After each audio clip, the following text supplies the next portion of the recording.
The association's grown, as you know, up to 128,000 members. I know that we have a fairly large number of union folks here today, as well as management, and that's the way it ought to be. We're all retirees. Once we're out the door, we're all in the same boat. We're dealing with a monster, your former employer, and they have deep pockets, and we're a little gnat. But gnats can be nasty, and sometimes we got to get nasty. I've said this many times, and this hasn't changed since our very beginning, but we have 5 things that we do to try and accomplish our mission. The one is negotiation, pension fund assurance, proxy proposals, legislation, and litigation. We have, over the years, filed 35 proxy proposals covering 11 different issues.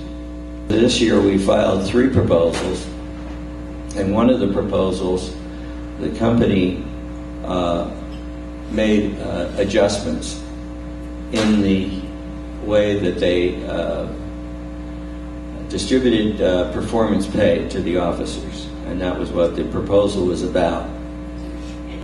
The proposals that we now have that are alive, one of them has to do with proxy access. And what that does is that gives us the ability to gather owners of 3% or more of the outstanding shares in order to nominate a board member.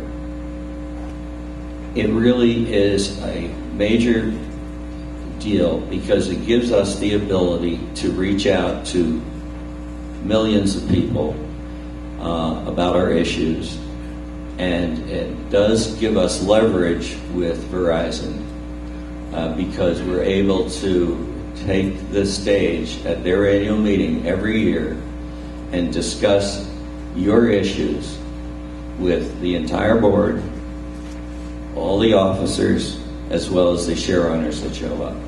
You can't buy a better stage than that. We've been in the New York Times, we've been in the Wall Street Journal, and all kinds of other news outlets. And it's important to us to get our word out, to build membership, to get people who are members interested in contributing. The court started looking at, well, what really did Congress want to protect? And the bottom line is, they only want to protect that paycheck that you get out of the pension plan each month. The dollars and cents.